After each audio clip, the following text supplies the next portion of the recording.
which the Bhagavatam would generally use for most of the composition of the Bhagavatam.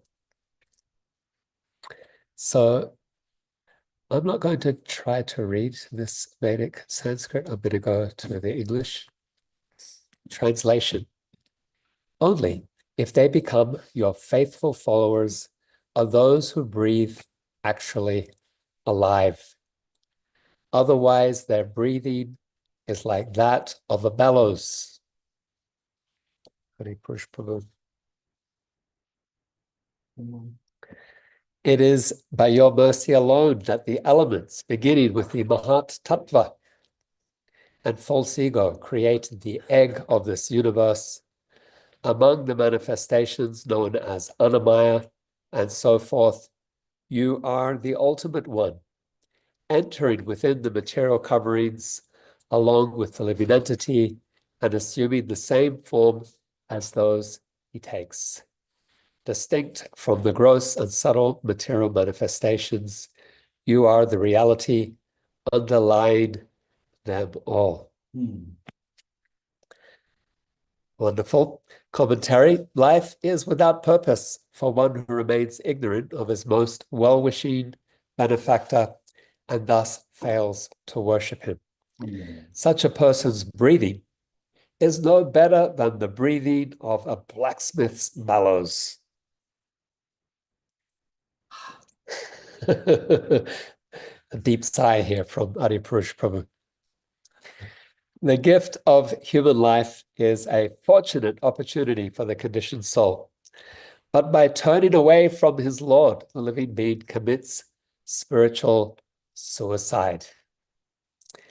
In the words of Sri Upanishad 3, Asurya namate loka nandena tamasa vritaha tamste pratyavigachanti yeke chat mahano janaha. The killer of the soul, whoever he may be, must enter into the planets known as the worlds of the faithless, full of darkness and ignorance. So, killer of the soul, an interesting phrase. Asurya means to be obtained by demons, and demons are persons who have no devotion for the Supreme Lord, Vishnu. This definition is stated in the Agni Purana. Dvau bhuta sargo lokesmin devasura evacha Vishnu bhakti paradeva asuras tad viparyaya. There are two kinds of created beings in this world, godly and demoniac. Those devoted to the service of Lord Vishnu are godly, and those opposed to such service are demoniac. Similarly, in the Brihad Aranyaka Upanishad 4:15 states, Na ched avedin mahati vinasti ye tad vidur amritaste bhavant yatare dukam evapayanti. If one does not come to know the Supreme, he must suffer destruction. Those who realize the Supreme become immortal, but others inevitably suffer. A person must revive his Krishna consciousness to be relieved from the suffering caused by ignorance. But the process by which this is done need not be difficult. As Krishna assures in Bhagavad Gita 9:34, we can chant this one together. Manmana bhava manbhakto madhyaji mam namaskuru mam evaisyasi yuktvevam atmanam matparayana. Engage your mind always in thinking of me. Become my devotee, offer obeisances to me and worship me. Being completely absorbed in me, surely you will come to me. Despite disqualifications and weaknesses, one need only willingly become anuvidha. Key word there from the verse. The Supreme Lord's trusting and trustworthy servant. The Katha Upanishad proclaims, Nityo Nityanam Chaitanas Chaitananam Eko Bahunam Yo Vedadati Kamam Tam Prita Gamye Napyusyanti Dhiras Tesham Shanti Saraswati Netaresham. I know the first half because Anujana Maharaj quotes it all the time. And the second half, I don't know. Many verses I learned just by hearing classes, right? Yeah. And so if you're hearing from one speaker, you learn all of their verses. But yeah, the second part of that verse is less frequently quoted. Among all the eternal conscious beings, there is one who supplies the needs of everyone else. I think that's the part that we all know. And then the wise souls who worship him in his abode attain everlasting peace. Others cannot. It's quite a wonderful second part. I don't know why we don't quote that one nearly as much. Okay, this is a long purport. I'm going to read the next paragraph and verse citation and then end there. We can read it as homework. What is alive and what is dead? The bodies and minds of materialistic non-devotees seem to display the symptoms of life, but this appearance is deceptive. Actually, the conditioned soul has little control over his bodily existence. Against his will, he has to excrete waste, get sick from time to time, and eventually age and die. And in his mind, he unwillingly suffers anger, hankering, and lamentation. Lord Krishna describes the situation as Yatra Rudrani Mayaya, 1861, riding helplessly as a passenger in a mechanical vehicle. The soul undoubtedly is alive and irrevocably so, but it is ignorance that inner life is covered and forgotten. In its place, the automation of the external mind and body carries out the dictates of the modes of nature, which force one to act in a way altogether irrelevant to the dormant needs of the soul. Calling out to the forgetful prisoners of illusion, the Svetasvatara Upanishad urges, Shrinvantu Vishve Amritasya Putra, Aye Dhamani Divyani Tashtu. All you souls of immortality, here you once resided in the divine kingdom. That's a very, very wonderful translation. I looked up the verse in the Svatara Upanishad. I found other ways of translating it, but this one is just, brilliant. Dhamani Divyani Tatashtu. You are a resident. You were once a resident of the divine kingdom. That is life. Otherwise, our breathing is like that of the breathing of the blacksmith's bellows. Agyana Timirandasya Gyananjana Shalakaya Chakshurun Militam Yena Tasmai Shri Guruve Namaha. Nama Om Vishnu Padaya Krishna Preshtaya Bhutale Srimate Bhakti Vedanta Swaminiti Namane Namaste Saraswati Deve Gauravani Pracharine Nirvishesha Sunyavani Hastachane Shatarine Vanchakalpatarubhyascha Kripa Sindhubhya Evascha Patitanam Pavanebhyo Vaishnavebhyo Namo Namaha. Vaishnava Vrinda Ki Jai.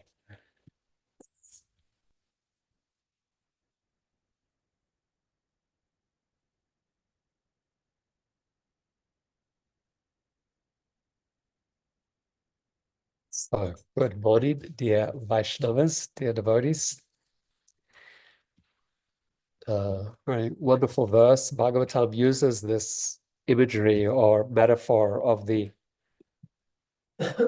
bellows of the blacksmith in the first canto as well.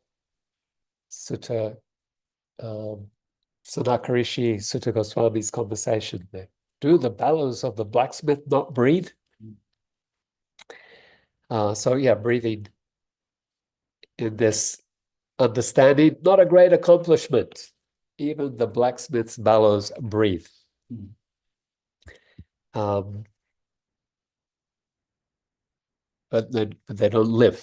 And so the idea of living, but not really living. We are within these bodies, we are interacting with them, with the world, but not really alive. A few Years ago, I was in Warsaw, received at the airport by a friend.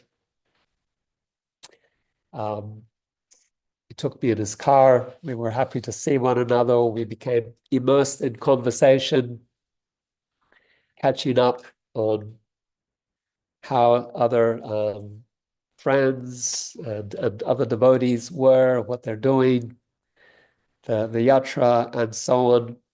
And then we arrived at my residence where he was taking me, and we looked around and realized he had taken me to his place on the other side of town.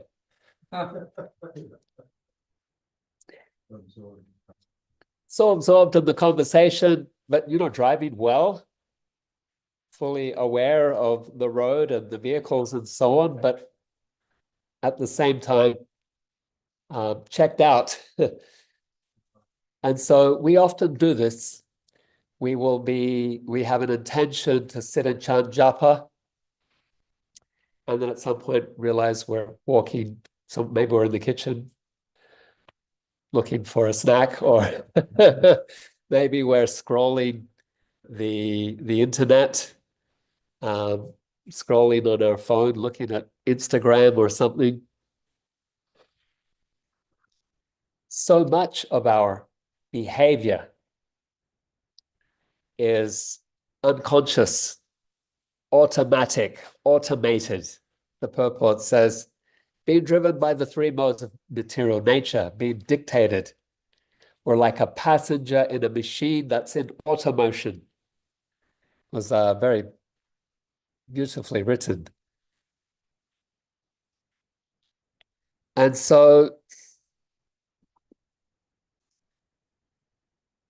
is that living? If we spend most of our lives checked out, if we spend most of our lives unconsciously enacting routines that we have learned, we've created the neural pathways and we have created certain habits. And so we're doing things, doing our job, doing our service, chanting our rounds, singing the kirtan. We're engaged in the activities that we may or may not intend to undertake, but we're checked out from them. So even devotional activities, one thing to talk about material activities where we're checked out and basically living this zombie existence, reacting to the stimuli that comes in front of us, something attractive to see, something that we consider tasty to eat, some fragrance that we appreciate, a form that we find attractive, and the senses just leading us. Leading us from one thing to the next, reacting to these sensory stimuli.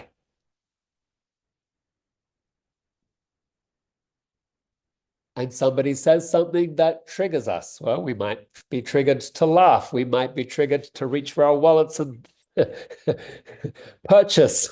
We might be triggered by lust or by greed.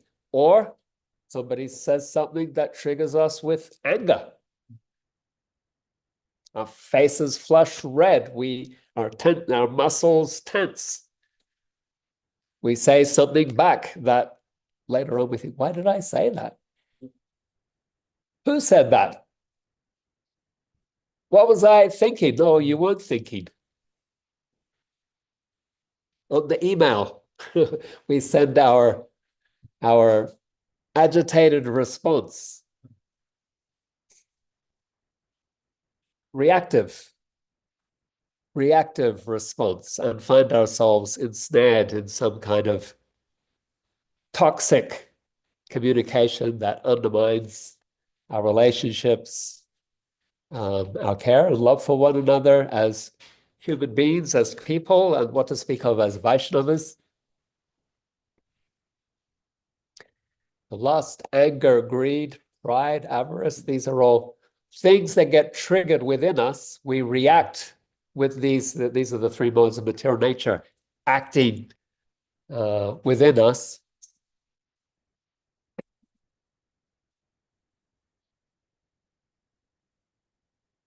And so how do we wake up? How do we wake up that it's actually us choosing to be present, choosing to be engaged, choosing to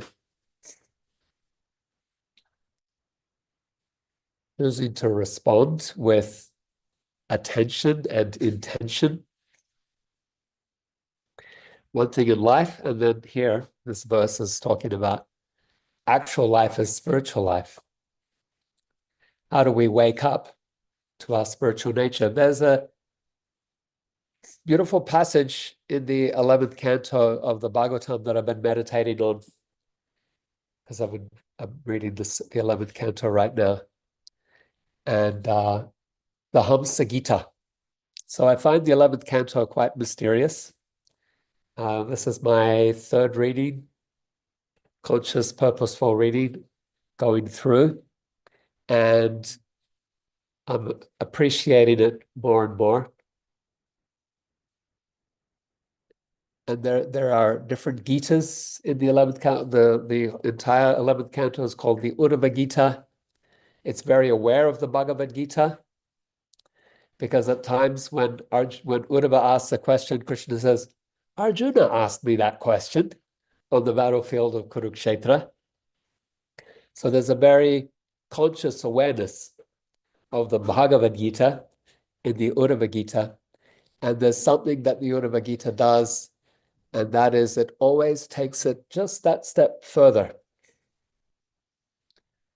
to bhakti, always orienting very definitively to bhakti, in a way even more affirmatively even than the Bhagavad Gita, as an example. And this is a little bit of a tangent. I want to stay on topic. As an example, when Krishna describes the three modes of material nature, so in the Gita, Krishna will say, food in the mode of ignorance is old and stale and decomposed. Food in the mode of passion is too hot, too spicy, too... Food in the mode of goodness is healthy, it is fresh, it nourishes the body. And then he goes on to the next thing. In the Uddhava Gita, Krishna would say, and food that is offered to me is transcendental. And he does that over and over again. So that's just one instance of how the Uddhava Gita, Krishna's taking things further than Krishna does with Arjuna in the Bhagavad Gita. Okay, a little bit of a tangent there, I apologize. The Uddhava Gita has other Gitas inside it. For example, there's the Avadhuta Gita, where Dattatreya talks about his 24 gurus that he's encountered, that learned from in nature. There is the Bhikshu Gita, where the Avanti Brahmana sings his song of deep spiritual insight and detachment. There is a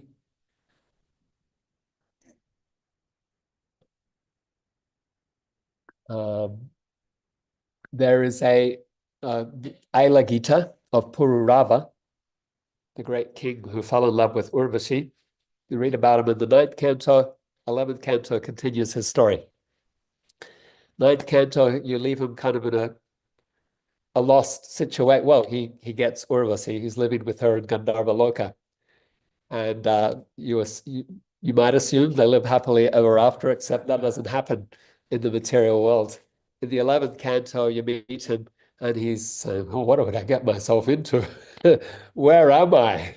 Well, it's kind of, he's waking up, like being asleep. And then he's realized that he has gotten himself into deep material entanglement, and that he's not even happy. He wakes up and he sings this song called Aila Gita. So that relates to my point, but it's actually another Gita that I wanted to tell you about, and that is the Hamsa Gita, the song of the swan. In this instance, the swan is Hamsa Avatar, an incarnation of Krishna. Yeah, not one of the 10. There are many. Bhagavatam says they are unlimited, like the waves of the sea. Bhagavatam lists, I think, 24 in its different listings in the first canto and second canto. So Hamsa Avatara is an incarnation who appears in Krita Yuga, which is in Satya Yuga, I think, in the earlier part of the Kalpa, when there's no Varnashram, no Brahmanas, Kshatriyas, Vaishyas, or Sudras, everyone is a Paramahamsa. Everyone is a transcendentalist. And they meditate and they worship Krishna as Hamsa, Hamsa Avatara. Hamsa is significant symbolism in Vedic metaphor. Then the swan is described as having a unique capability of extracting milk from water. So I've been looking for any kind of scientific validation or support. I haven't found it. If anyone knows, send me a line. I'm curious. I'm very curious about this. It's not that it's not true. It's just that science hasn't understood or identified or investigated that phenomenon. Anyway, little curiosity. Even so, the Hamsa and the Paramahamsa devotee is able to extract the essence, the nectar from the mundane or from the ordinary, the transcendent from the apparently material. And so in the Hamsa Gita, the four Kumaras ask Brahma, how can we fix our consciousness in the Supreme Personality of Godhead when it is so much embedded and in material identification? It's checked out from its spiritual nature and spiritual relationship, and it's just immersed, unconscious, identified with matter. And Brahma thinks about the question, and he says, Narottam has a comment. Yeah, okay, I'll come to that. Yeah, I'll come to that, Narottam. Prabhu. So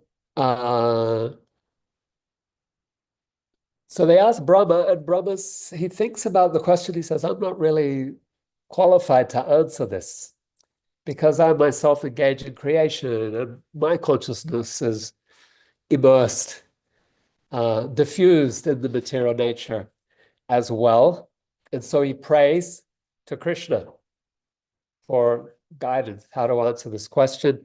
And Krishna appears as Hamsa Avatar. He's the swan who's going to teach how to extract consciousness from material nature, how to wake up. And he gives a wonderful framework of 4 states of consciousness: sleep, like deep sleep, and then dreaming, and then awakening, and turiya, the 4th stage of when the consciousness is immersed in Krishna or connected with Krishna. So sleep, that's what most of us are doing. We're living, we're sleepwalking through life. Checked out, unconscious, automotion, reacting to stimuli, being driven by our conditioning to act in different ways. Dreaming, yeah, we're doing that as well. Some people, they're not just doing the zombie automation, they create dreams for themselves. They chase the dream, they're living the dream, these are considered good things. Living the dream, yes, it's a dream. You have dreamed up a material situation for yourself. You've been chasing that dream. You've been able to manifest the dream for yourself, but pop, it's a dream. It's a bubble. The 3rd stage is when we start to question, when we start to ponder, when we start to prod, to poke the bubble, to seek to understand, who am I? Where am I? What is this material nature? What is this dream that I'm chasing? Or what is this sleep that I'm immersed in? And by the mercy of Krishna and Guru and Vaishnavas, Hari Guru and Vaishnavas, some fortunate souls may receive guidance, may receive a connection with Shabda, transcendental sound vibration. Shabda Brahma, when we're asleep and there is Shabda, or when there's an alarm clock that sounds, we wake up. And so Shabda Brahma, transcendental sound, has the potency to wake up that sleeping soul. Shabda Brahma has the potency that the holy name, the Shastra, the teachings of Srimad Bhagavatam, Bhagavad Gita, the teachings of the spiritual master, the devotees who discuss these things and engage in Hari Kirtan, the cultivation of Shabda Brahma by devotees. It's the devotees who are carriers, the vessels who carry Shabda Brahma. Through this cultivation, then we awaken to our transcendental nature, and we need to act on it. So acting means that we start to immerse our consciousness in Krishna. And it's that immersion process of immersing our consciousness in Krishna through practices of bhakti that we reach what is referred to in the 11th canto and other places in the Bhagavatam as the fourth stage, or Turiya, or a state of transcendental consciousness. So waking up, how much are we checked out in our lives? How much are we going through motions, enacting our lives as if carried by a machine, as was stated in the purport? How much of our lives are we consciously present to? Consciously present when we engage in, just even ordinary activities, walking, sleeping, no, not sleeping, walking, talking, interacting, eating. And then most importantly, how conscious are we when we engage in our spiritual practices? When we chant Krishna's name, Prabhupada says, listen to the name. Very often when people would ask them to do what should I do when I chant? What should I think about? Maharaj would say, Prabhupada said, listen to the sound vibration. Keep bringing your mind to that. That's what I try to do. Chant and keep bringing my mind back to hear the name itself. When I lead kirtan, trying to remember to be present to the sound of Krishna's name. And when I do, there are moments when I do, and it's wonderful. Yeah, you taste some nectar, some shadow of ecstasy can be felt. Some sweetness can be tasted. It's a gift, it's a revelation, it's received, it can't be forced, it can't be made to happen. So often I will be trying to be present, to hear the name and to be immersed, and I can't get there. The mind keeps wandering. The door is not open to me. The mercy doesn't flow.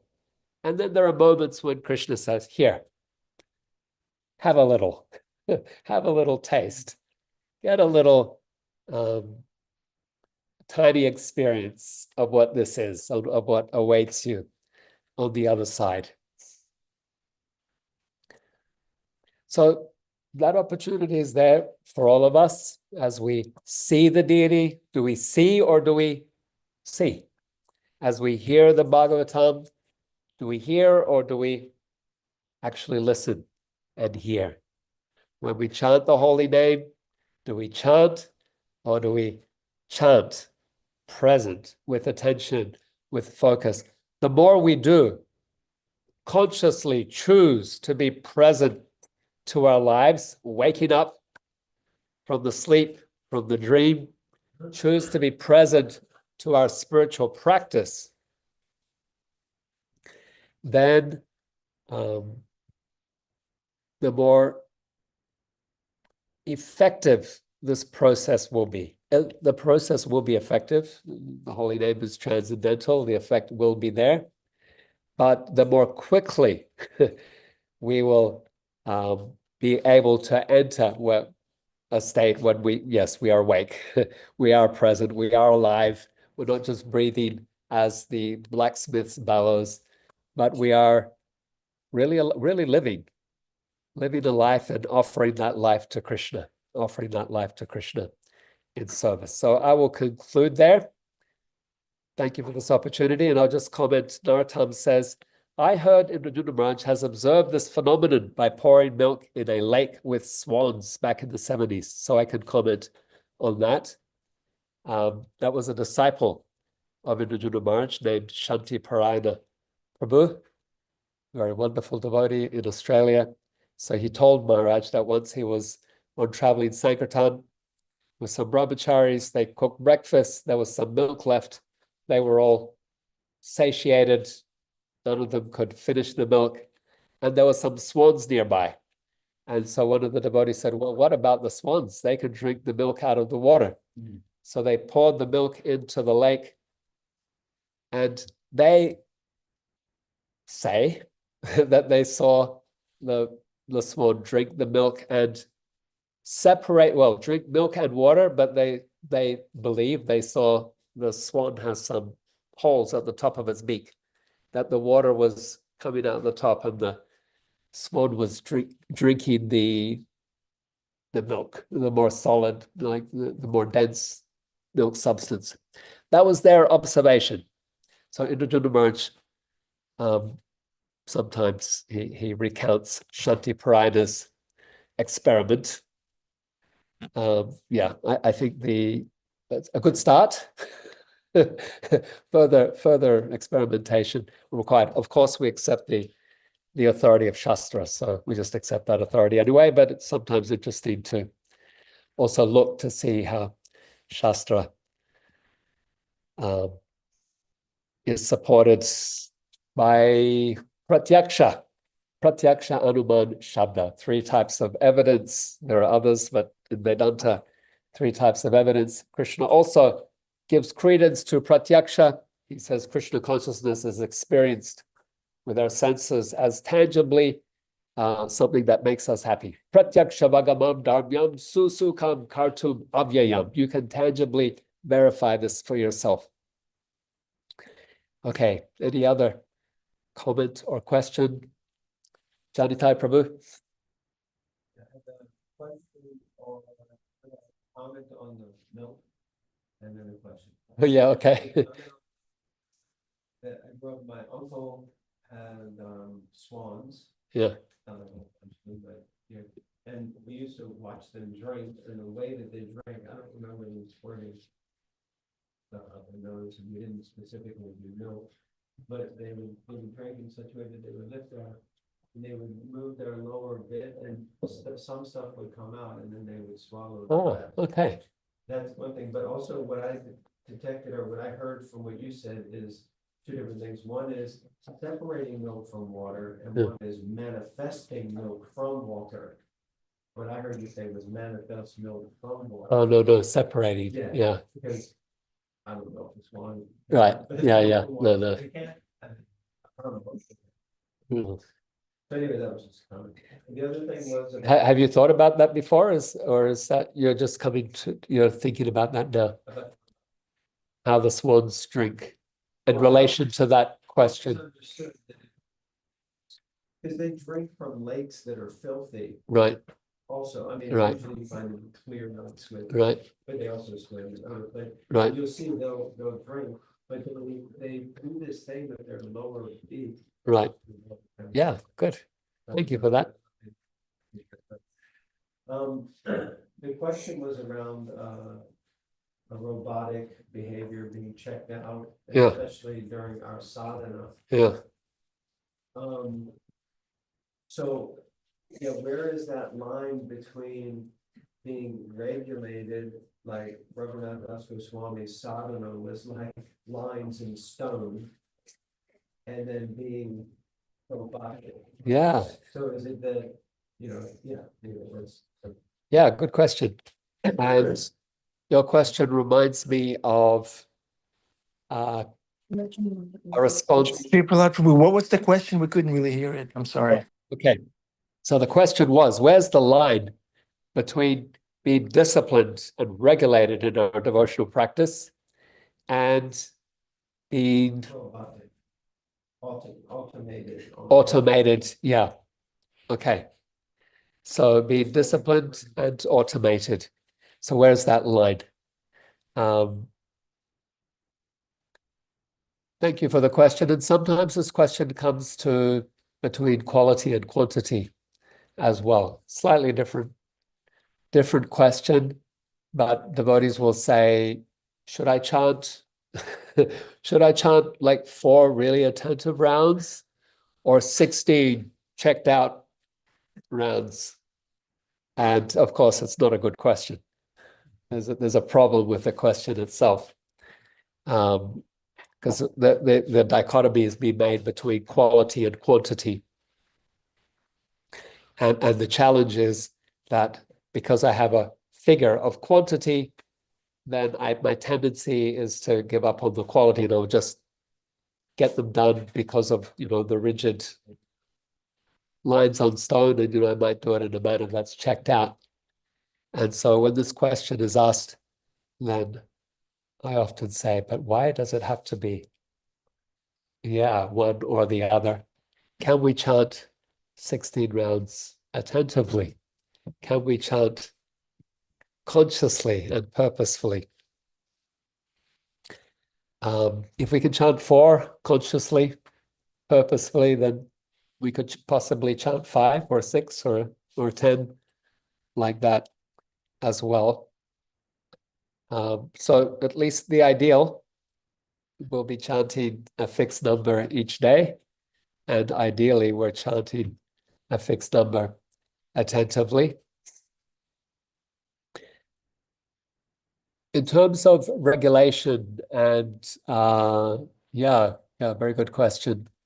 So we also have this tension, well, not tension. We have these aspects in our teaching of practice and feeling, Vaidhi and Rag. Yeah.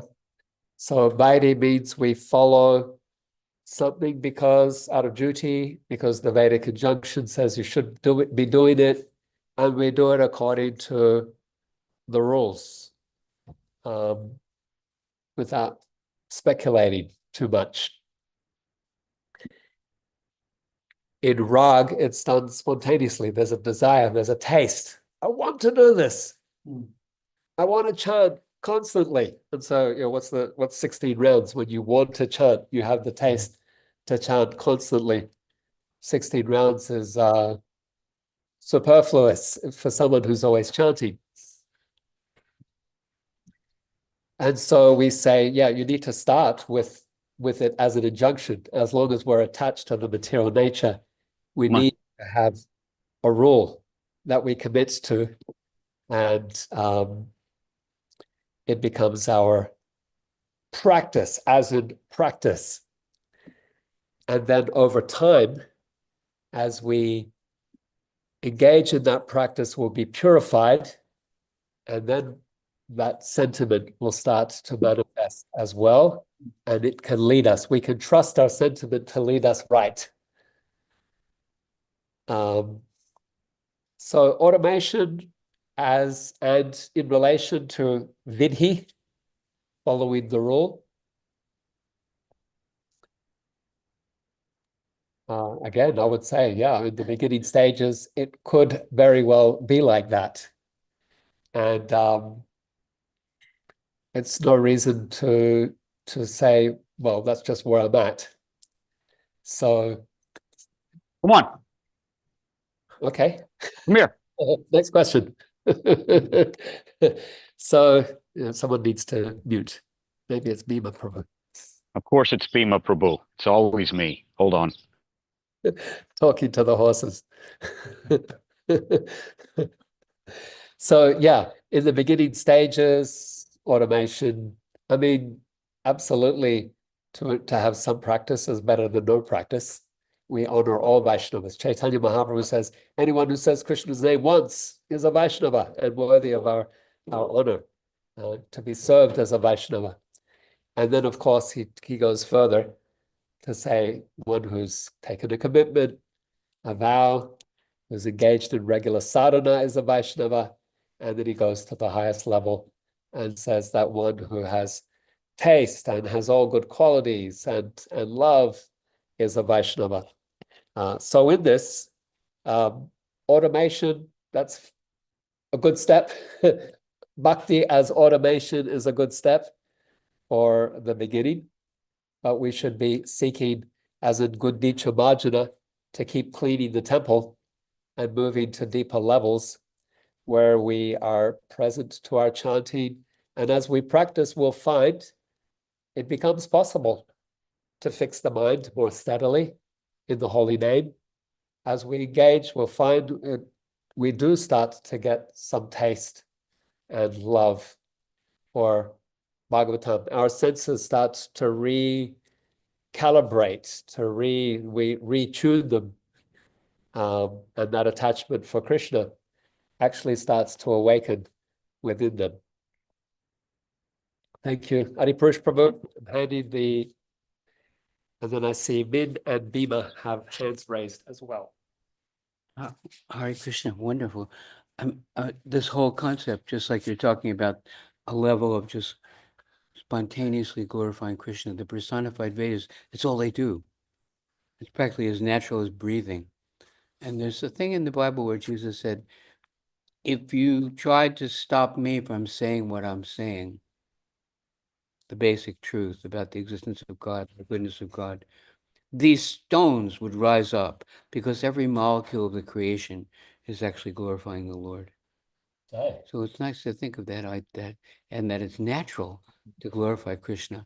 And some people are always complaining, myself, my mind, they're always, moaning and complaining.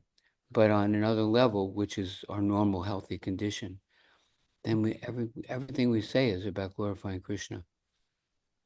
Nice to remember that that's available. All glories to Prabhupada. Okay. What are you doing? Oh, sorry, it's me again. Okay, I think it's Radha Muralidhar want to give you their darshan now. So we'll hand over to them. Min and Bhima, my humble obeisances and apologies to you. Hare Krishna. Thank you all. You're not going away, are you?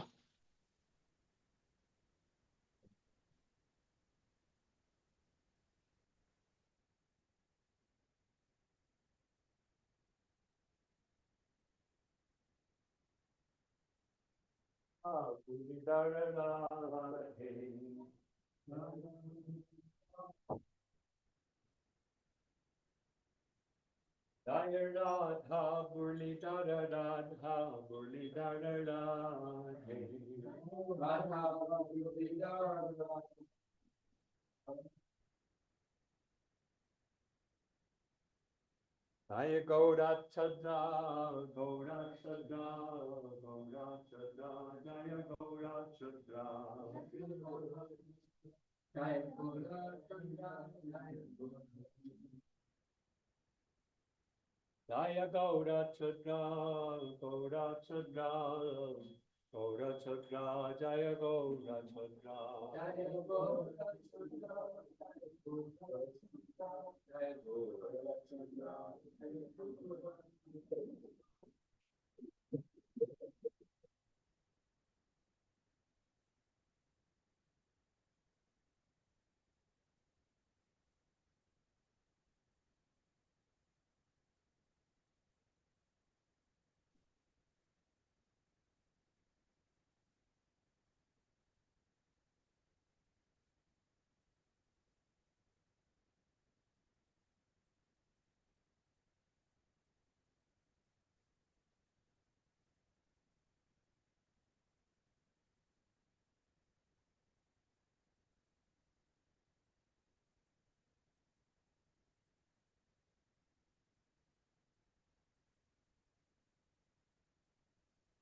Govinda, Hare Krishna.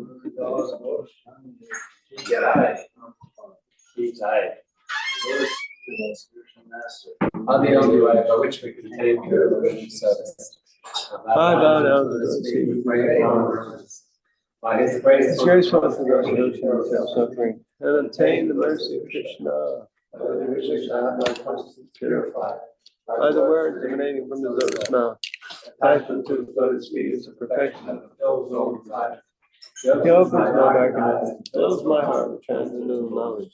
He is my Lord, birth after birth. Ecstatic frame emanates. I am ignorance is destroyed.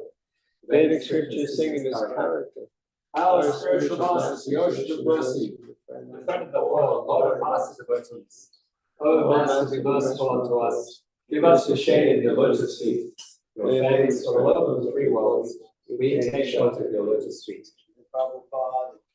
Jai. Thank you, Janitai Prabhu. Arjuna Prabhu ki jai. Srila Prabhupada ki jai. Welcome to the Afterglow. Bhima Prabhu, would you like us to answer your question collectively? What was my question? Well, your hand was raised, and Vasudev Prabhu is here. We can see. Maybe Vasudev Prabhu can answer. Actually, I throw it out there for everybody.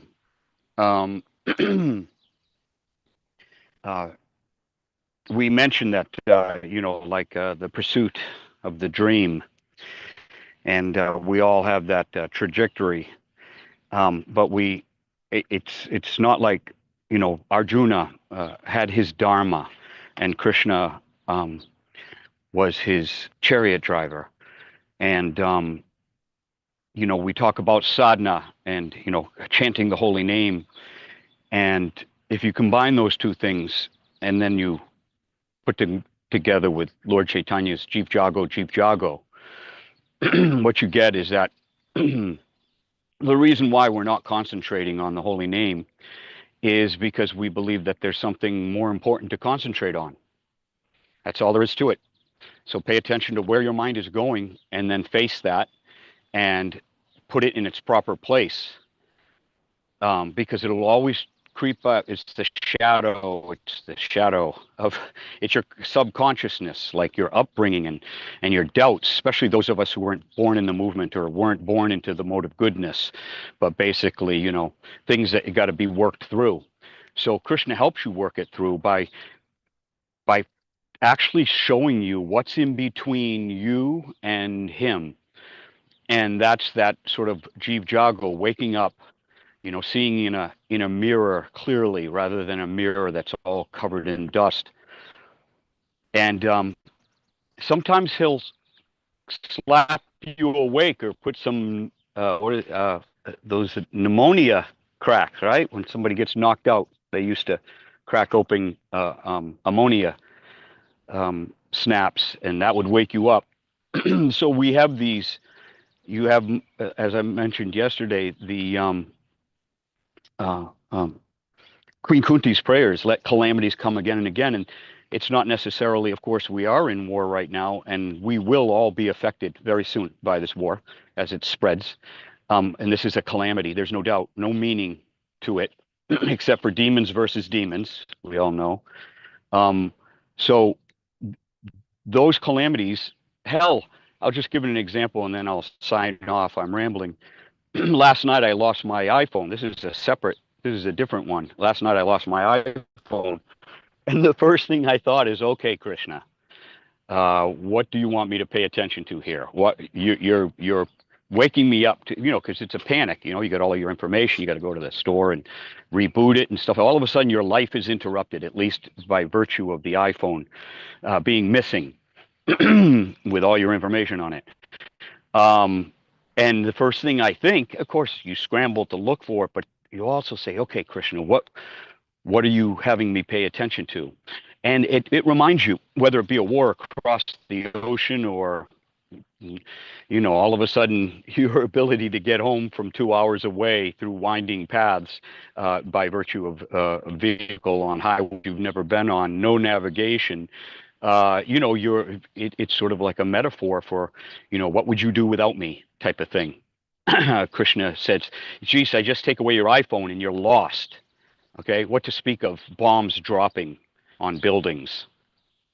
So if you want to learn to chant, remind yourself what world you're living in. Prabhupada said, the problem with Westerners is that they don't fear Maya.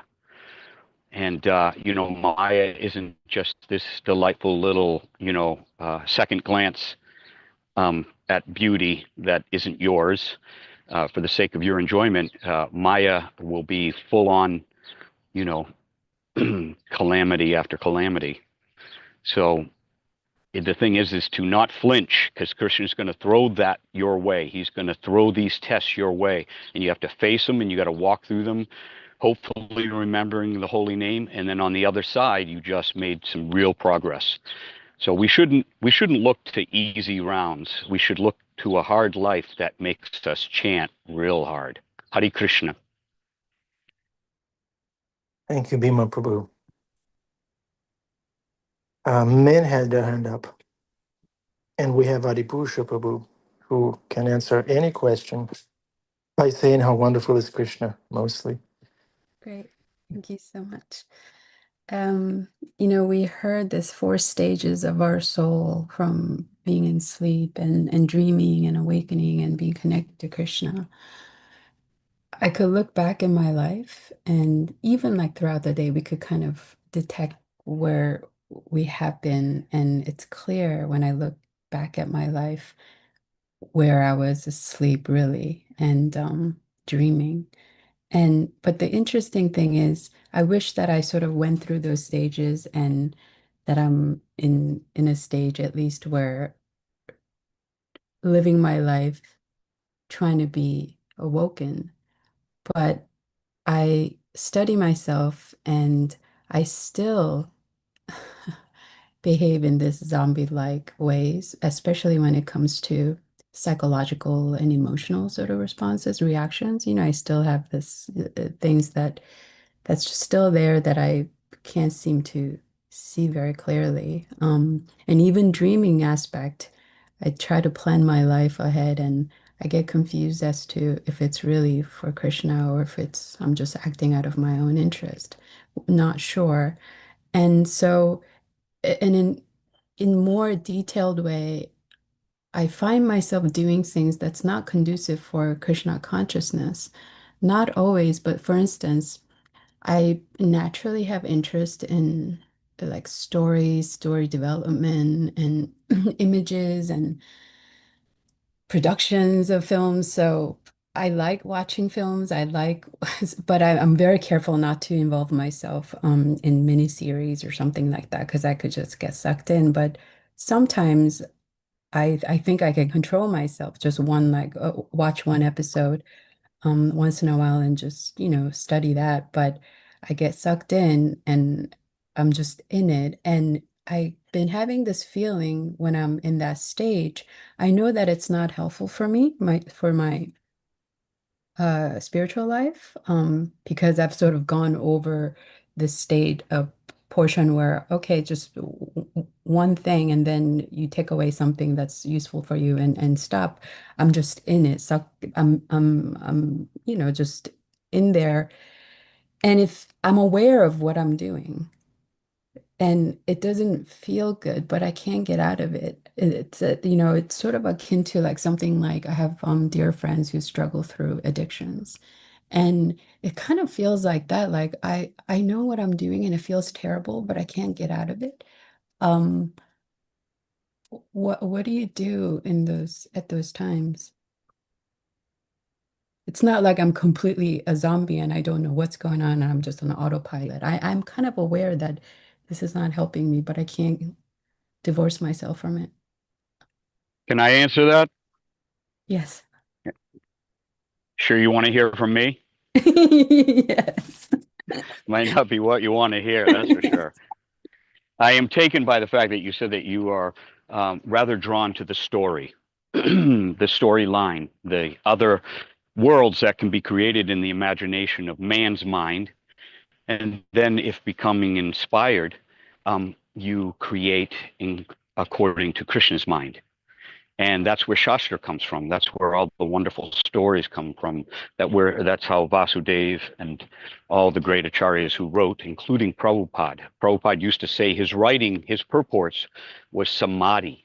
That means he went to another world, and we see that. No matter how much literature you study, you will see that despite that, as it says in the Bhagavatam, may not be perfect, the stories are mesmerizing. They're spells, and they're spells in the sense that what they're talking about is Krishna, who is spellbinding. And so, like when you write a word, in the beginning was the word. When you write a word, you're spelling. The word spelling means you making a spell. And when you allow the mind to become, in a word, seduced by the story, you go into it, you become a part of it. It's like a dream. And so similarly, the thing is that if you understand these things that way, remember Arjun, he was warrior. He tried to do good sadhana in the Himalayas, and Krishna says, no, that's weak. Every time you shoot an arrow, let that be my name. You know what I mean? So he was shooting, he was chanting rounds. He was chanting Brahmastra weapons and stuff like that. And he was doing it because Krishna was in his chariot. So if you find your mind being diverted or becoming robotic, it's because you're fighting against something deep in you, and that's your own will, your own individual desire to express yourself in this world. And then you express yourself for the sake of Krishna. So don't let them thwart you by saying, oh, you need to do this and you need to do that. And having an imagination is contrary to Krishna consciousness. Having an imagination is what Prabhupada had when he dreamed of fulfilling his guru's prophecy by going across the ocean. He saw it, he imagined it, and Krishna made it happen. So always remember that. If you're up against the brick wall of your own mind, maybe you ought to ask yourself, What is it you truly desire? Because the mind is reflecting deep, deep, deep down in your core of your soul. What are you truly desiring? It may be to express yourself by writing stories. And so therefore you're drawn to listening to other stories because you see it as a powerful medium to reach people. So similarly, there's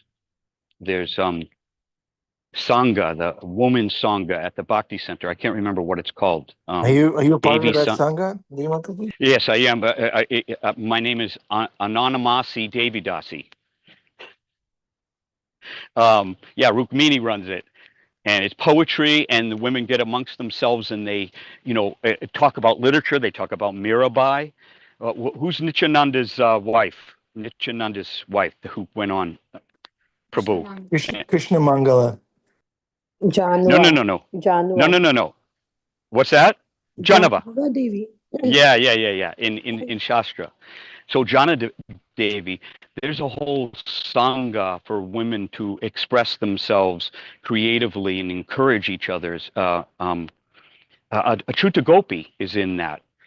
All your creative. So if you find yourself knocking up against a wall, maybe it's something that Krishna wants you to see and dedicate to him. It's like this one desire we're holding on to that's just for us. When Krishna's just saying, listen, if you're a warrior, shoot arrows. If you're an ascetic, go to the Himalayas.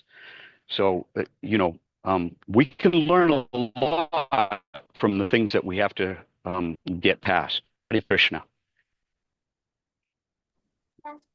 Bhima, you just like pierced through something. It's almost like you kind of understand what I've been thinking. So that was so helpful. Yes, there's a desire in me to write stories, and I want to do it for Krishna and make images according to that, or even moving images. But feeling very timid and feel very unqualified, or even and afraid actually, if I could even attempt something like that. But that was really encouraging. So But so you're there's not some doing that. You're not the doer. You're not mm, the doer. You're not the doer. So don't be afraid. That just means pride. You think you're doing it, so you are afraid. No, just go to Krishna, be silent, chant his name beforehand, and wait for him to tell you what to write. And you might have to wait a good long while, but inspiration is truly from Krishna.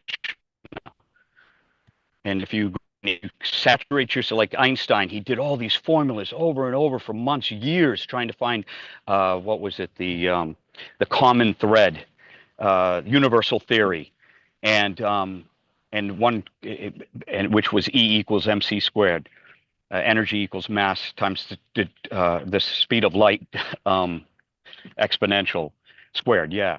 So, anyway, the thing is that you have to still immerse yourself in Bhagavatam. Ask yourself, what are these stories? How do they pertain to my life? How does it pertain to this culture? How can I make this new? Krishna wants us to make things new. We're all like, repeat the old, be a parrot.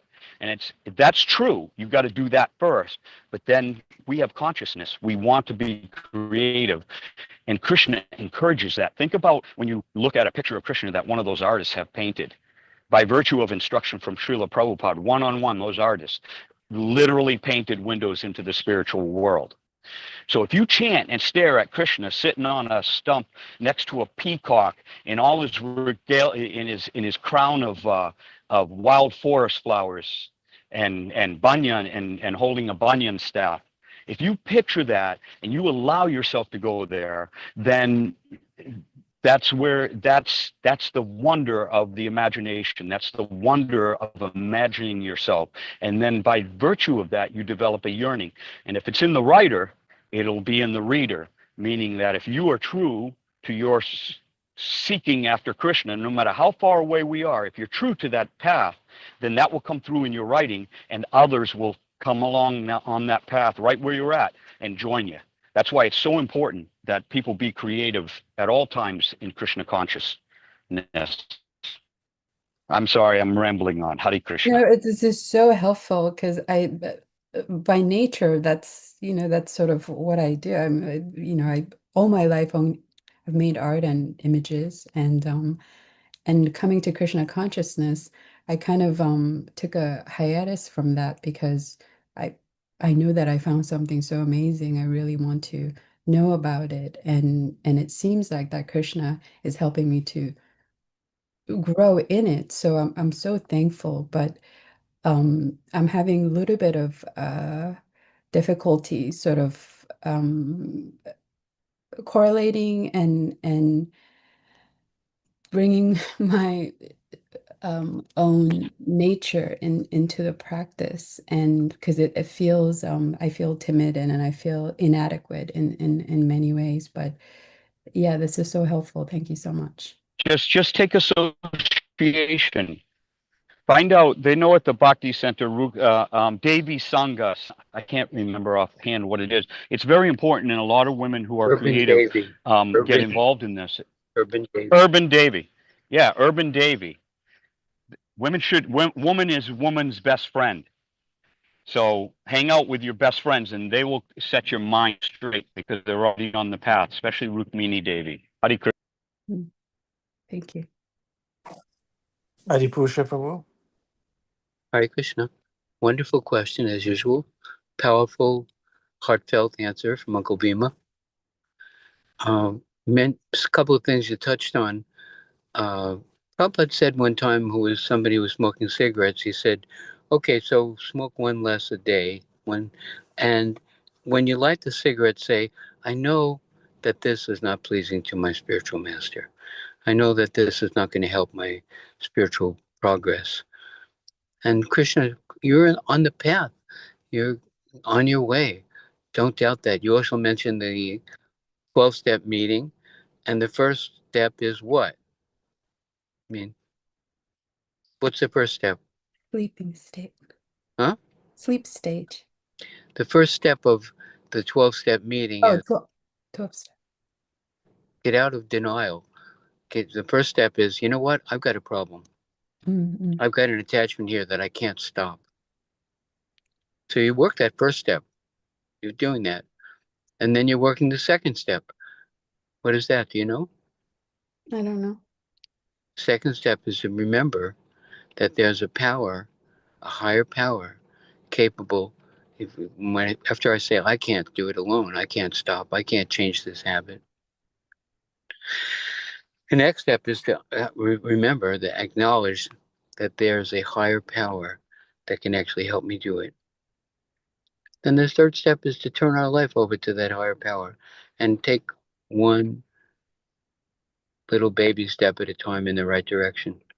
They have this thing when they let out in the West, in the wild range area, they let these cows out from when they're calves. This is a beef business thing. And then they're out running wild for years, a couple of years, until they grow up to be full size. And then they go out and they herd them to bring them back to the slaughterhouse. But there's these mavericks. Some of these grown-up steers, they just don't want to get herded. So what they do is they take a little donkey and they put a rope around the donkey's neck, and then 10 or 15 feet of rope, and they put it around the big steer's neck. And then they herd everybody else back. And the steer just wanders around eating grass here and there, but the donkey knows where the ranch is. And as soon as there's a little slack in the rope, the donkey takes a step toward the ranch. And it may be 2 weeks later, but sooner or later that donkey and that steer show up at the place where everybody else went. So our mind and false ego is like that, difficult to herd. But whenever there's a little bit of opening, move closer to Krishna. Yeah, good idea. So the donkey betrayed the steer. He betrayed him. Yeah, but he did what I'm talking about. There's a place where the You analogy breaks misunderstood the down. whole thing, Bhima Prabhu. It just blew the whole thing. I He's know what right. He's right.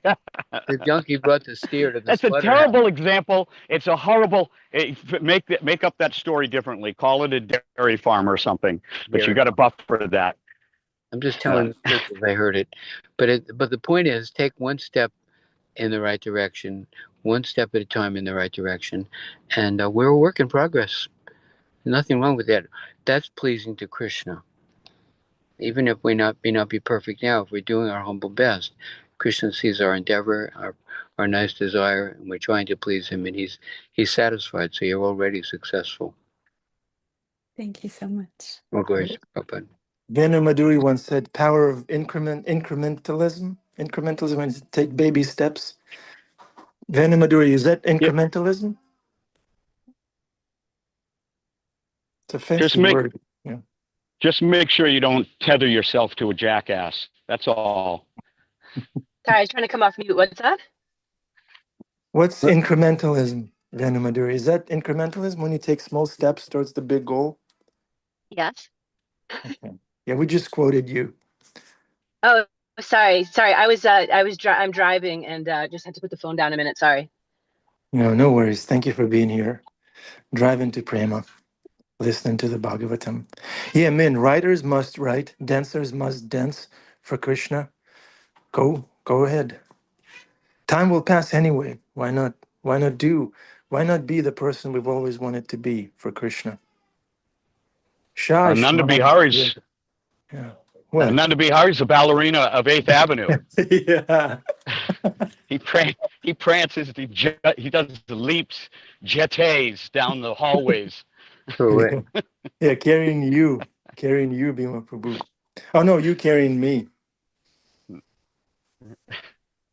Why are you always so gay? No, you and me, we're looking towards Krishna together, holding hands, walking through difficulties. And we walk through difficulties, Bhima Prabhu. We're not alone in this walking. Srila Prabhupada is holding us by the hand if we are serious about our sadhana, about our reading. So it's not all that grave, and it's also jolly, joyfully performed. It's a joyful walk with Srila Prabhupada. Okay. Isaiah, are you ready? Yeah, go ahead. Hare Krishna. Great. Wonderful. Thank you. So one mantra at a time. Isaiah is chanting 16 rounds. Let's see how many mantras will take Isaiah to chant one full round. That's 108 days. Yeah, in September you will have chanted one round. Isaiah. Great. Okay. Bye bye. Bye bye.